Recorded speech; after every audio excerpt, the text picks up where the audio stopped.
Hey guys, how's it going? This is Joseph Matthews, and in this little tutorial I'm going to teach you how to be funny.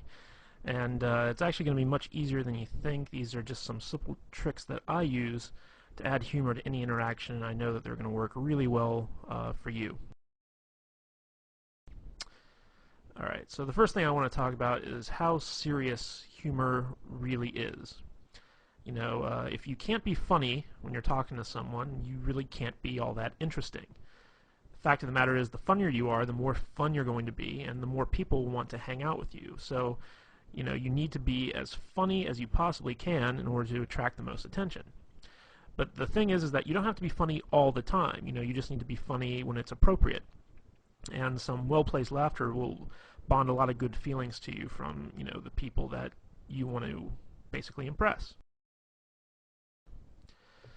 So the first thing I want to talk about is how humor is really a sign of intelligence. You see, only smart people really know how to be funny on purpose, okay? And when you make people laugh, they subconsciously associate your ability to be humorous with a high intelligence. And this puts you in a position of authority. And this is really important because, if people hold you in high regard, that gives you a higher social status. And we all know women are attracted to people with a high social status. It's in their nature. So the funnier you are, the higher you can raise your social standing in pretty much any situation you find yourself in. And here's another key that I really want to hammer home, and that's the idea that you don't have to be funny to be humorous. Don't worry about trying to be funny, okay? It really doesn't matter. A lot of what you say to be funny will not work, and the reason for that is that everyone has a different sense of humor, okay? Just being goofy and lighthearted will generate the same type of emotions that funny people do, even if you don't make people laugh, okay? The idea here is that you want to project the intent of being funny.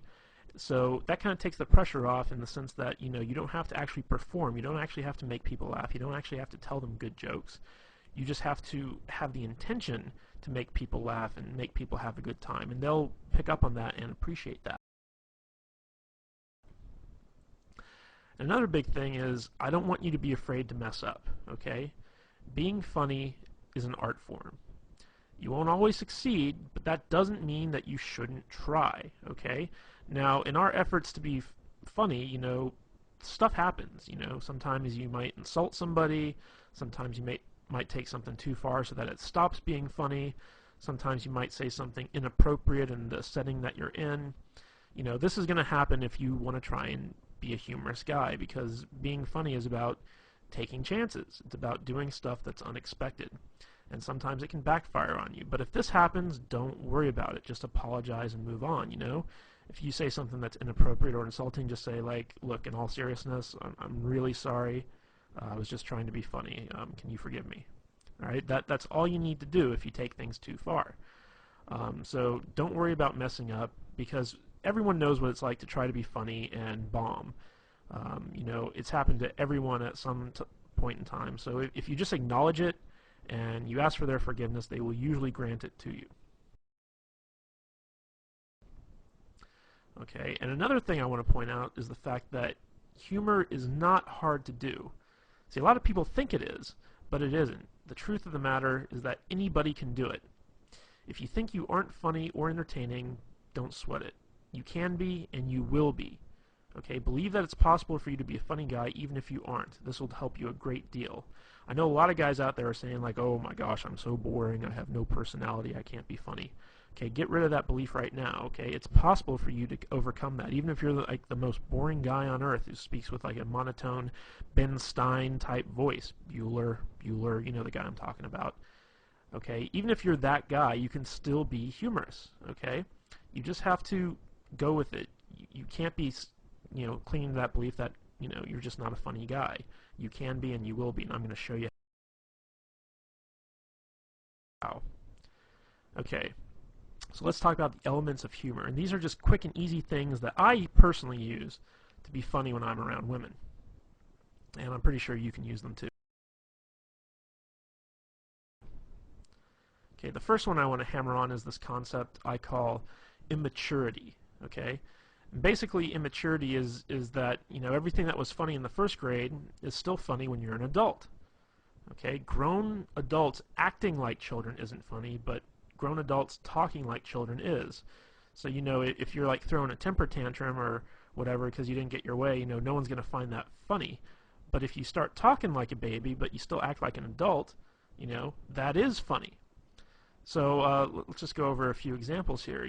Like if you were ever a kid and you're on the playground and someone took your toy and you got mad at them, you'd say, "You're a doo-doo head." Okay?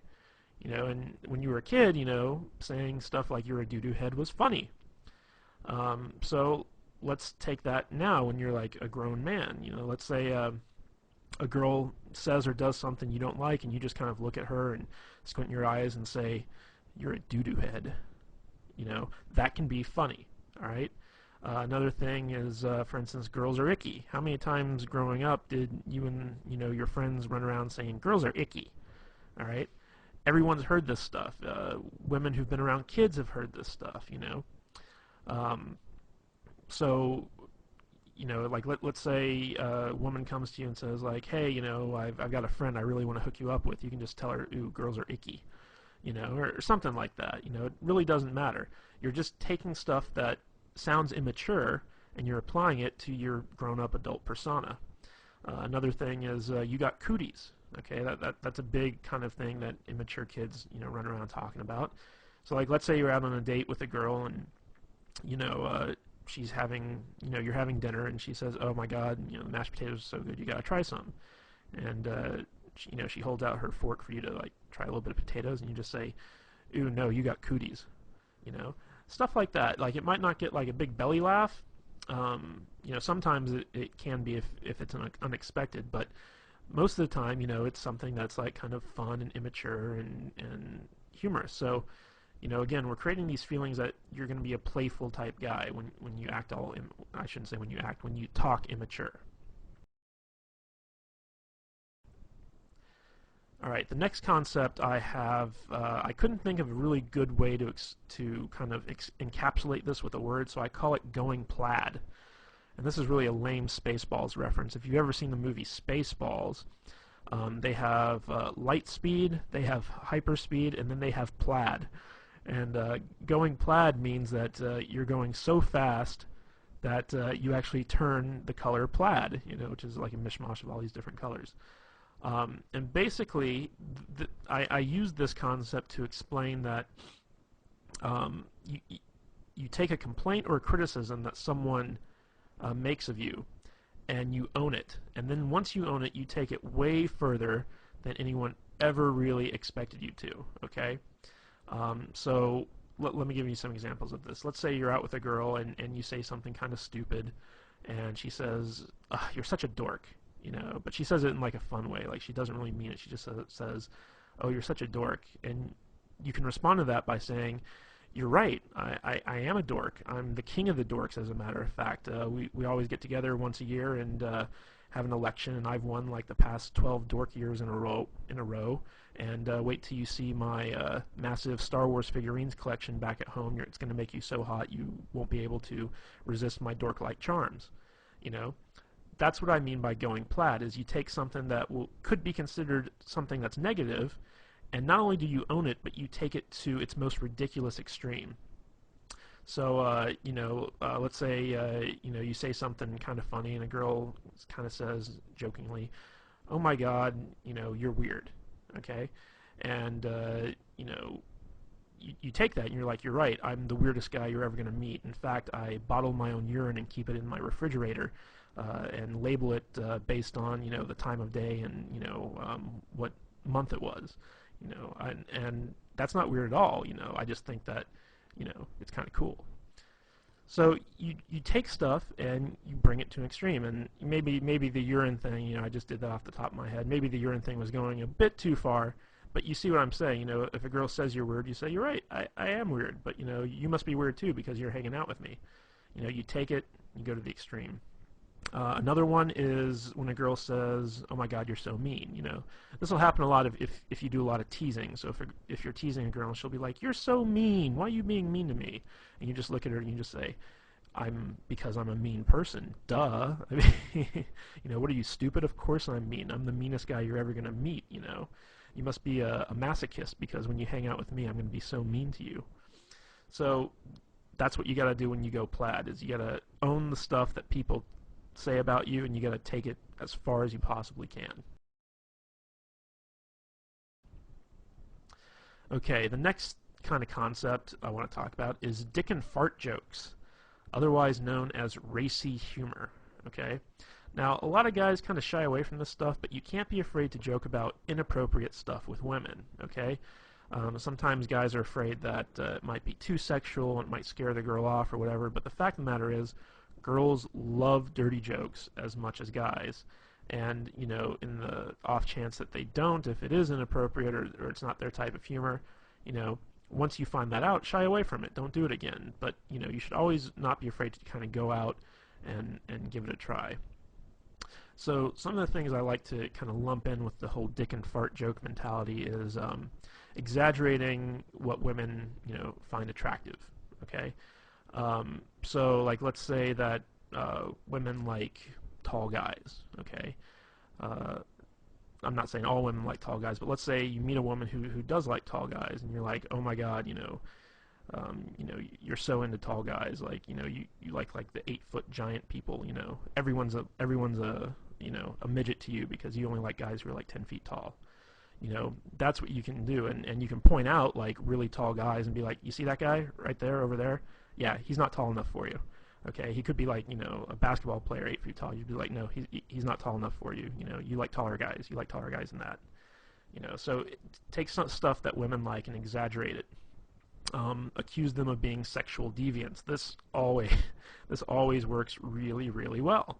I don't know why, but when you look at a girl, and you start accusing her of being into like some crazy stuff, one of two things will either happen. She'll either completely deny it, in which case you take it further, or she'll play along with it, in which case you take it further. Okay, so let me think of an example of this. Just be like, you could look at her and be like, oh my god, look at you. Like, I bet you're like the type of girl who loves to be like tied up and spanked. Like that totally seems like your personality. Like you're the spanking girl. You just love to spank people. Or you could also take it, be like, oh my god, like you're such a dominatrix in training. Like I bet you have like a bunch of whips and chains at home, and you can't wait to get me home and violate me in all sorts of different weird ways. Like you're scaring me. Like I really don't want to hang out with you right now. Okay, like that's the type of stuff that I mean when you talk about accusing them of being sexual deviants. Another thing is talk about how they want to rape you or take advantage of you. Now, this is a little bit of a role reversal thing because a big fear that women have when they're dating guys is that they're going to be raped or they're going to be taken advantage of in some way. But you can actually use this to your advantage by turning it around and saying stuff like for instance, if she brings you a drink, you can say like, you didn't slip a roofie in this, did you? Because the last thing I want to do is wake up in bed and find out that you completely took advantage of me. Or if she gives you a drink, you say like, are you trying to get me drunk? Because I'm not that type of guy. Stuff like that. You want to kind of accuse her of being the one trying to get you into bed, okay, or trying to take advantage of you in some way. And this is funny, but it also has like some underlying sexual tension aspects to it, which can be really fun. Another thing is to make fun of bodily noises. Like everyone thinks fart noises are funny, and you can just sit there and be like, with your mouth, just go, and then accuse her of being farting. Just look at her and be like, ew, I can't believe you, ew, it's funny because it's obvious you're the one doing it, but you're accusing her, so it gets some laughs. And the last one is to accuse women of having outrageous fetishes. Okay, and this is stuff that where you take the most mundane thing and you turn it into a fetish. Okay, so for instance, like let's say that you're talking to a girl and she's complaining about having to go to the optometrist to get her eyes examined, and you can say something like, you don't fool me, I know your secret, you have an optometrist fetish, like you have optometrist porn at home that you secretly jerk off to, and you can't wait to go to the optometrist because like you're in love with the optometrist. You take mundane stuff and turn it into a fetish. Like, lots of girls love to shop for shoes. So you say, like, oh my God, you have such a shoe fetish. Like, if those shoes were like a man, you'd totally have sex with them. That's what I mean by turning stuff into outrageous fetishes. Okay, recall humor. Recall humor is basically taking what was funny once and continue to have it be funny again. And this is really where inside jokes come from. So basically, take something that you both thought was funny, that you both laughed at, and reference it again whenever you want it to be funny again. Let me give you some examples of this from my own life. There's a TV show on USA Network. It's called Psych, and it's about this guy who pretends to be a psychic and helps the police solve murders or whatever. And there's a lot of really funny lines in this show. And me and a girl, she used to come over to my place and watch the show with me because I got her into it. And there was one episode where there was a line that the main character used, and he basically said, "Are you a fan of delicious flavor?" And me saying it right now, it's not all that funny, but in context, it really was. So me and the girl laughed really hard at that. And so every time I'd call her up, I'd start off the conversation by saying, "Hey, are you a fan of delicious flavor?" And she'd of course say, "Yes, I am." And I'd be like, "Well, then I got a treat for you." And then I'd talk about something cool that we were going to do. So that's a good example of recall humor, where you take an experience that the two of you shared, the two of you had a really good laugh at, and then you bring it up and you apply it to other stuff. Another example of this is if you've ever seen the movie Forgetting Sarah Marshall, which is kind of this romantic comedy. There's a part in there where this guy basically meets this other guy. He's British, and he says, "You sound like you're from London." He kind of does this impersonation of like a British accent and says, "You sound like you're from London." And I went to go see this movie with a girl, and it was out in the theaters. And this girl couldn't stop laughing when the character said that. She just thought it was the funniest thing in the world. So every time I'd get together with her thereafter, one of the first things out of my mouth is I'd look at her and I'd say, "You sound like you're from London." And she'd just start laughing and she'd smile and stuff like that. And it was fun. It was recall humor. But it doesn't always have to be like, lines from TV shows or movies or something like that. It could be something that someone said. And it doesn't even have to be all that funny. Like, for instance, I used to date this girl, and she would have to work in the morning, so she couldn't, stay out too late or whatever. So basically, by 10 o'clock or what have you, she'd have to be at home and in bed. And she used to say, that, if she doesn't get home in time, she's going to turn into a pumpkin. So I would use that. And whenever we were out, I'd look at the time and say, uh-oh, you're only a couple minutes away from turning into a pumpkin or something along those lines. And it was, it's this kind of fun thing where you have this inside joke that no one else really gets except the two of you, because you're the only ones that really experience that. So if you've ever had that experience with a girl, be sure to call it back up and use it when you need to. Okay, the next thing I want to talk about is ambivalence, and this is actually one of my favorite ways to be funny, basically. And what ambivalence is it's basically you look forward to something bad happening, or you take pleasure in someone else's misfortune, and you're also kind of unresponsive to bad things. And the reason that this works is because these types of reactions are really shocking and surprising, and because they're so unexpected, they are therefore funny. I'm going to use an example of this. If you've ever seen the movie Private Parts by Howard Stern, there's a whole scene in there where he talks about being in Vietnam and thinking it's unfair that that they miscounted the number of confirmed kills he got, because what he did was he went and he found a school full of Vietnamese children, threw a grenade in there and killed like 80 of them. And when his sergeant, came to count the bodies, he said, Private Stern, these are kids. That counts as one kill. So, this kind of horrible story about, going to a school and killing like 80 children, and being upset that it only counts as like one kill, That's an example of ambivalence. You know, you're taking this horrible act in wartime, no less, and bragging about it and being upset that you didn't get credit for killing all those children. So that's kind of an example of ambivalence where you take something bad and you actually kind of take some type of delight in it. So a little bit of a better example of this, like let's say you're talking to a girl and she's complaining about how she works really hard but she never has any money. She's like, oh, I'm so poor. You can take a lot of glee in that. You can be like, yep, looks like you're gonna have to start, stripping or walking the streets or something like that. You're gonna need to make some extra money.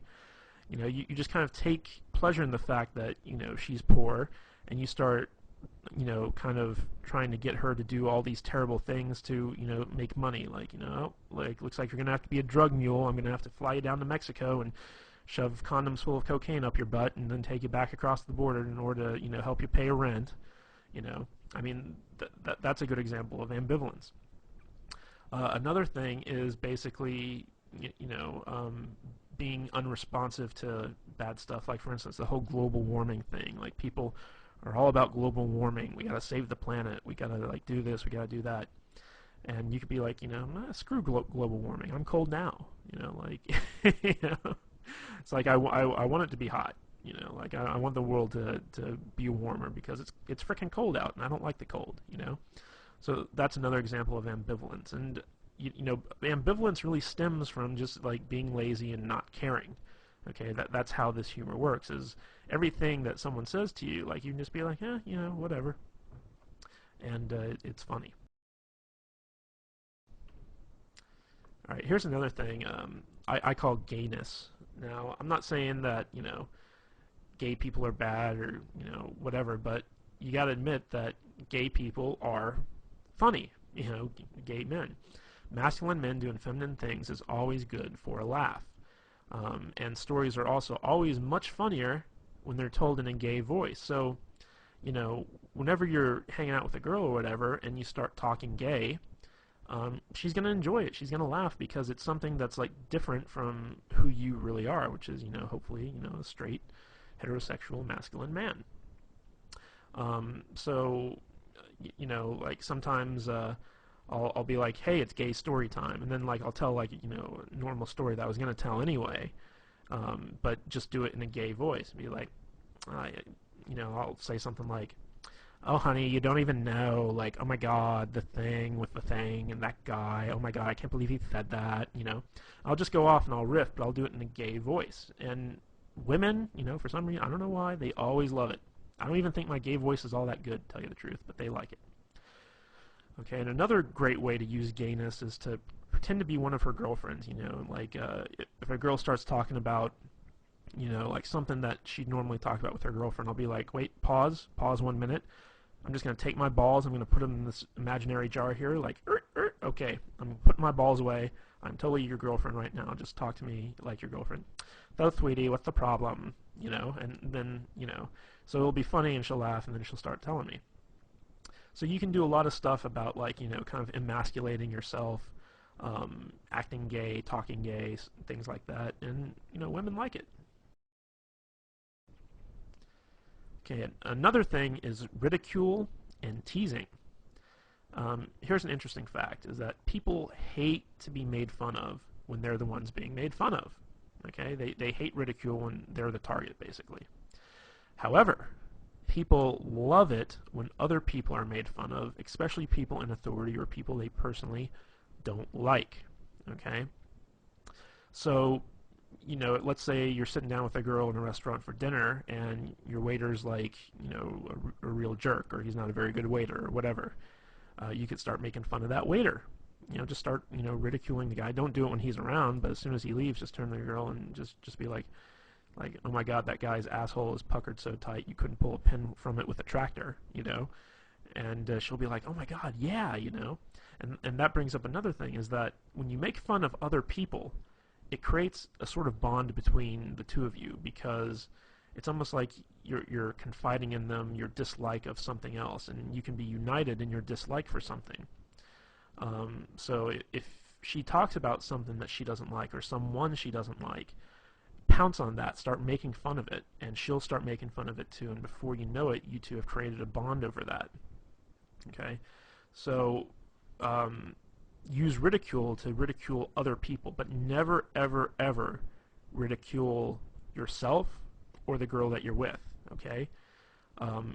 When you turn ridicule on someone else, they'll tend to get defensive, or it'll lower their self-esteem or what have you. What you want to do is, if you're going to target the girl that you're with, tease her. Okay? And there's a difference between ridicule and teasing. Okay? Good-natured teasing is funny, but if you take it too far, it becomes ridicule. Okay? So when you tease a girl, it's kind of, I'll use an example that we used in the past, where you start making fun of an outrageous fetish that she has. Okay, like let's say she really likes Brussels sprouts, or okay, I got a better one. Let's say she really likes Chinese food. Okay, and she's sitting there, she's like, oh my God, this Chinese food's so good, and I'm just like, oh, look at you, you're so into Chinese food. If Chinese food were a man, you'd totally have sex with it. That's an example of teasing. But like looking at a girl and saying like, oh my God, you look so fat in those jeans. That's not teasing. That's being mean. So you want to walk that fine line. But if you ever got to ridicule someone, always ridicule someone other than yourself or the girl that you're with. Make sure that it's someone that she doesn't like, or someone in authority, like for instance the president. Even if she likes the president or she dislikes the president, whatever, it's always funny to make fun of people who have some type of authority position. You can also make fun of her boss, or your boss, or whatever, someone that has some type of authority over you. Alright, the next one that I want to talk about is impressions. Now, the fact of the matter is, everybody loves impressions, even the bad ones, okay? So, if you want to be funny, when you're telling a story, always do impressions of the different characters that are in the story. It could be a story of you and your friend Bob, and every time, Bob says something, you do it in the Bob voice. And the Bob voice can be something like a really high-pitched, whiny type thing. There's a guy in my group of friends, and his name is Adam. And me and my friends always do impersonations of Adam whenever we tell stories. And when I talk about my friends to the girls I'm with, I use this Adam impression. And it's kind of funny because, Adam, he has this really deep voice, but when we when we do our impression of him, we make him sound like a complete idiot. So we'll say like, yeah, yeah, I really like that, yeah. And that's our Adam voice, okay? And it totally sounds nothing like him, but it's a funny voice. So like when we tell the stories to the girls and we use our Adam voice, the girls really laugh, and they're like, does he really talk like that? And you're like, no, actually, he's got like a really deep voice, but we just like to use that voice. And before long, sometimes the girls even start doing the impressions like that. So you don't even have to worry if you can't do good impressions. Like, do bad impressions and then brag about how bad they are.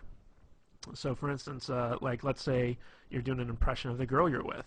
Like obviously it's hard for guys to impersonate female voices, so you can just do it in a really high-pitched, shrilly voice. It's like, oh, I'm so tired, I don't want to go out, why are you making me go out to dinner with you? I don't even like this place.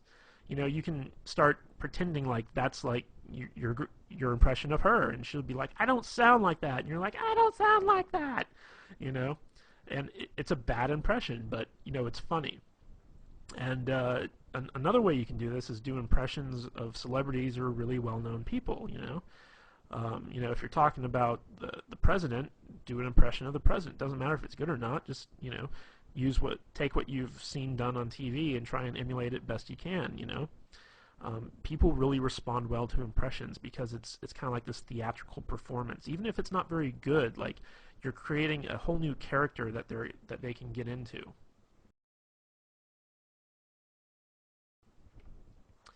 All right, the next thing I want to talk about when it comes time to be funny is talking with stereotypes. Now, all stereotypes are funny because there's always some measure of truth to them. Even if they're completely offensive and out of left field, they're still funny. So for instance, if you're like an uptight white guy like myself, throw in some ghetto speak. When I meet up with a girl, like if I call her up on the phone, one of the first things out of my mouth is sometimes, hey, what's the dealio? you know. I don't really talk like that. I don't say like, what's the dealio, you know, like it doesn't sound right coming out of my mouth. But, you know, when I'm calling up a girl and I want to be funny and playful, I use like what I like to call ghetto speak, which, you know, like ebonics and, you know, stuff like that. It's like, call her up, hey shorty, what's happening? You know, I mean, like really, you know, dumb stuff like that when it comes to me saying it. Now, on the flip side of that, if you're a ghetto black guy, talk like an uptight white guy, you know. Dave Chappelle does this really well, where he has this very white voice that he uses sometimes, and that's funny, you know, because you're kind of playing into this stereotype that white guys have like this very proper diction, and you know they're very uptight. If you're an Asian guy and you want to talk like Hong Kong Phooey, you know, with like the Asian voice, you know, go for it, because Asian guys can pull that off. Even though it's like very offensive and stereotypical, it's funny. If you're an Indian, talk like Habib, you know, like the guy from The Simpsons. It's like, thank you've come again, you know, that type of thing. And you can get away with it because you're Indian, you know. If you know, other people were doing it, it might be offensive, but you got to take stereotypes, and instead of being offended by them, use them to your advantage. And when you do this, you want to take those stereotypes and blow them way out of proportion, you know, like just take them to their furthest extreme. People love it. Okay, another thing is sarcasm. And sarcasm is probably the easiest type of humor to do, but it's the hardest to appreciate. The more intelligent someone is, the more they can appreciate sarcasm. But just a word of warning here, people with low self-esteem, they don't really like sarcasm, okay? Because it can come off as being really offensive. There was the show that used to be on Comedy Central, I don't know if it still is, but it's called The Kids in the Hall. And it was basically a sketch comedy show. And they had a sketch on there called The Sarcasm Man. And basically it was this guy who had a speech impediment where everything he said sounded really sarcastic. And people people were always pissed off with him because it always sounded like, you know, he was just like making fun of them. So, you know, someone would come up to the guy and they'd be like, hey, you know, like, my name's Jim. What's your name? He's like, oh, hi, Jim. My name's Bill. You know, and then the guy'd be like, dude, why are you being so mean? Like, I just came up to introduce myself to you. And it's like, what? I'm not being mean. You know, and it went on like that for like, you know, a good, you know, 10, 15 minutes where the guy was just getting more and more upset, and the guy would have to explain like, oh, I'm not being sarcastic. I have a speech impediment. It's a real problem. And, you know, that was kind of like the punchline to the whole thing. So basically, when it comes to sarcasm, you basically got to act like the person you're talking to is a complete idiot, and you have to lower yourself to their level in order to effectively communicate with them. That's basically what sarcasm is you have a feeling of superiority over the person, and you're kind of poking fun at the fact that they're dumber than you are. And oddly enough, lots of girls really love sarcasm. They really love sarcastic humor, and a lot of girls, as a matter of fact, have a very sarcastic sense of humor themselves. Like, their type of humor is sarcastic.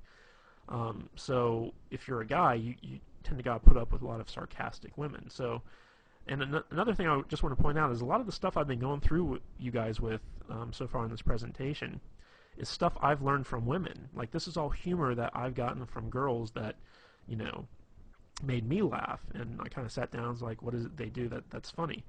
And it's very easy for like a girl to act like, you know, she's better than you and she's smarter than you, and she's got to talk down to you in order to do that.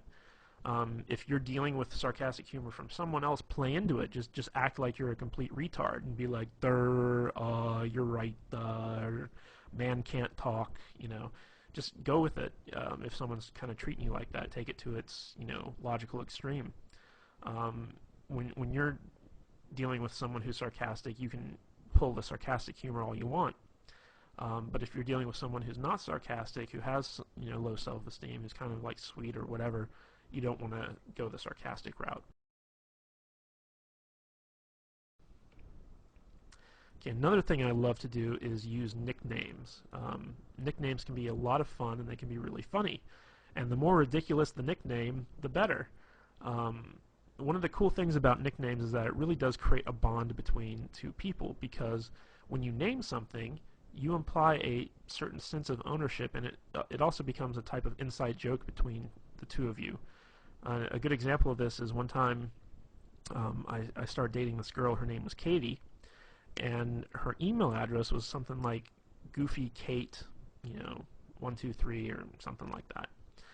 And when I got emails from her, it was always, from this Goofy Kate email address, so I just started calling her Goofy Kate, and eventually that got shortened to Goofy. And every time I'd see her, I'd be like, "Hey, what's up, Goofy?" And she'd laugh and whatever. But to me and her, it was, she was Goofy. That was her name. There was another girl I met where I used to call her Fuzzy Bunny.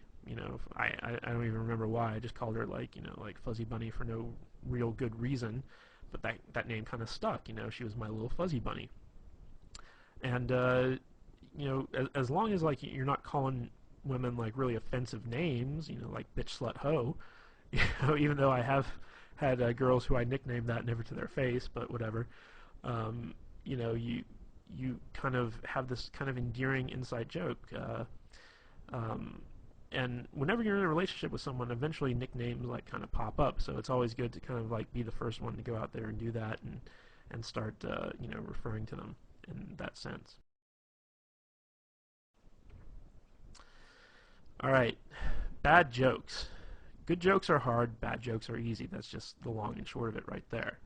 So if you're going to tell jokes, don't even try to tell good jokes. Just use bad jokes because they're easy. You can go online and find like a billion bad jokes.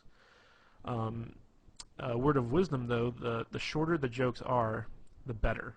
Okay, and remember our little talk on immaturity a little bit earlier. First grade humor is always funny, and so if use bad jokes that would make like a kindergartner laugh. Now it might not get you an actual laugh from the girl, but it doesn't matter because it's a playful thing. It's fun, and you can also turn it into a game. So, for instance, you could just look at her like if there's a lull in the conversation or whatever, you could just say, "Hey, why'd the monkey fall out of the tree?" And she'd be like, "I don't know." And you're like, "'Cause it's dead, duh." I mean that's a bad joke, but it's just something funny. And then you can be like, "Okay, your turn. It's your turn to tell me a joke." And then she tells you a joke, and it can be a good joke or a bad joke or whatever. And then like the idea is like in the game, who can tell the worst joke. And another thing I like to lump into the bad joke category are bad pickup lines, because once you get to know a girl, like once you're past the point of meeting her and you're actually dating and stuff like that, bad pickup lines actually work. Surprisingly enough, they do. Like you could meet up with a girl to go see a movie, for instance. Let's say you two of you get together, and you're like, "Damn, girl, did you wash your pants in Windex? Because I can see myself in them." I mean, like that's a really bad pickup line. It would never work. But if you already know the girl and you use that, she's gonna think it's funny. She's gonna let it go. Like I do this all the time. I take every bad pickup line I can possibly think of, and I use it whenever I meet up with a girl I know. And it's really fun. It's really funny. All right. Another favorite tactic of mine is to steal stuff that's already funny. It's hard to think of funny stuff on your own, but there's tons of stuff out there that's already humorous and will guaranteed to make people laugh. So think of great jokes that you've heard from comedians and well-known celebrities and use them. Talk about them for your own gain. Tell the joke in a story as if you're impersonating the comedian. I don't know if you've ever seen people like Chris Rock in stand-up, but these guys are really, really funny. And you can even say to a girl, it's like, "Hey, you ever watch Chris Rock?" And she's like, "Oh, I love Chris Rock." Then you can say like, "Oh my God, I saw his stand-up one time, and he has this story about, like the only goal of a guy who has a daughter is to keep her off the stripper pole." And then you can actually go into the exact same routine that Chris Rock uses in his stand-up and just like repeat it word for word, and it's still funny. Like women get it. Like then there's this whole other Chris Rock thing about having the dick in the jar. Like how every woman has like a guy friend who, in case she breaks up with her current boyfriend, she goes to him and just uses him for the rebound, and he calls that the dick in the jar. Break in case of emergency. So I love Chris Rock stuff, so I have a lot of his stuff kind of memorized so that if there's a lull in the conversation or I want to make the girl laugh or talk about something funny or take the conversation in a new direction, I can just pull out, something I love from Chris Rock, Dave Chappelle, Robin Williams, whoever, and just start, reciting it word for word, and maybe even do an impression of them while I'm doing it. So steal stuff that's already funny. It works really good. Okay, now let's talk about self-depreciation. Okay, this is the type of humor where you're basically making fun of yourself. And of course, people love ridicule as long as it's not directed at them. Now, self-depreciation humor actually does a lot of good things on your behalf, because if you're able to be self-depreciating, it shows that you're cool, because you can poke fun at yourself and not get upset. And women really like it when a guy has the ability to kind of make fun of himself, because it shows that he's not pompous, that he doesn't have hubris, and that he's confident enough to kind of take a licking and not kind of get angry or upset. Because whenever someone gets made fun of and they get upset about it, it shows that there's some type of problem with their self-esteem. So people with low self-esteem can't tolerate being made fun of. So if you can tolerate being made fun of, and in fact you make fun of yourself, that shows that you have some measure of confidence and that you're a cool guy. Now, on the flip side of this, it's also a great defense mechanism. So like, let's say someone criticizes you, or whatever. Let's say you're out on a date and you have a run-in with some dude, and he starts making fun of you or criticizing you in some respect. What you can do is you can agree with whoever it is that's criticizing you, and then take it to a ridiculous extreme. This is really important, because this is where the humor comes in, but it's also a good way to deflect whatever criticism someone is heaping on you. So let's say you run into some guy, and he wants your chick or whatever, and he's like, dude, you're a freaking loser. Like, what's she doing with a loser like you? And you're like, oh my God, yeah, you're so right. Like, in a few months' time, I'm gonna be like shitting in a pickle jar. I just know it, but I can never really be as cool as you, man. Like, you're such a cool guy. Can you teach me how to not be a loser, please? Like, in fact, take my girl, please. Like, she needs to be with a winner like you. So basically what you're doing is you're agreeing with the guy, and you're taking it as far as it can possibly go, but in a way you're deflecting that criticism, and you're making him seem like a tool, all through the use of self-depreciation. Now, this can also be used to kind of diffuse a mistake or something that you did wrong. So like, let's say that you made a mistake or you did something stupid. You can use self-depreciation to make light of it and then diffuse the awkwardness. So let's say let me give you an example. One time I was out on a date and I accidentally farted, and it was very, very embarrassing. And it was one of those farts where, like, you heard it. It happened. It was there, and it was obvious that I did it. And I just looked at her and I just said, "Oh my God, I totally just farted. I'm so sorry. I've been eating a lot of red meat too, so it's going to be a really nasty one. So hold your nose. Go on, plug it up. Hold your nose. If you smell this, you'll break up with me. I just know it. It's the type of fart that could end a marriage." I basically pointed out the fart, and I just let it go and wouldn't let go of it. I took it to the extreme. I was just like, oh, it's going to be so nasty. Like, I've been eating all the wrong foods. It's going to be disgusting. You're going to break up with me because it smells so bad. It's just terrible.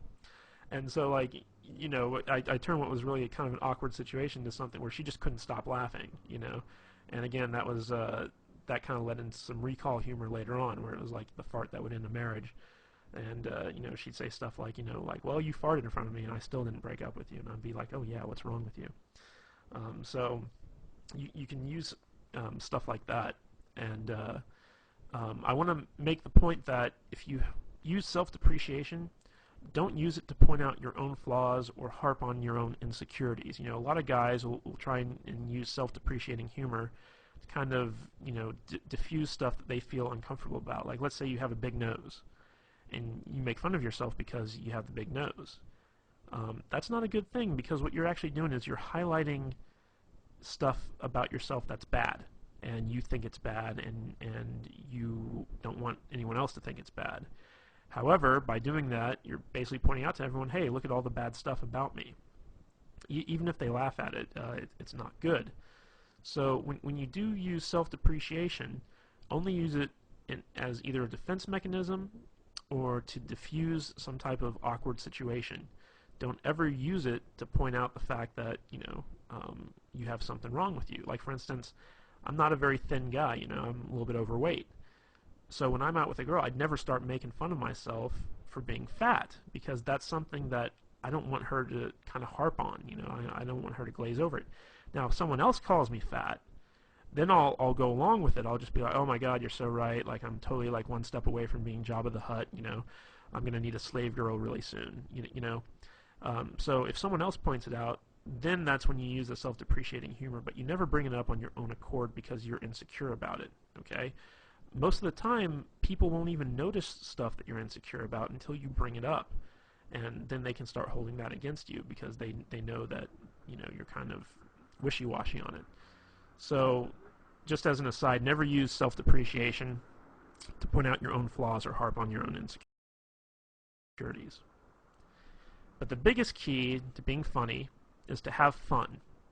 If you have fun, the humor will come naturally, okay? If you're just able to sit back and relax, not worry about anything, not worry about censoring yourself, not worrying about messing up, you will naturally, if you're an intelligent person, which I'm fairly certain that you are, be a funny person. You'll pick up on stuff, you'll crack jokes, you'll have a good time.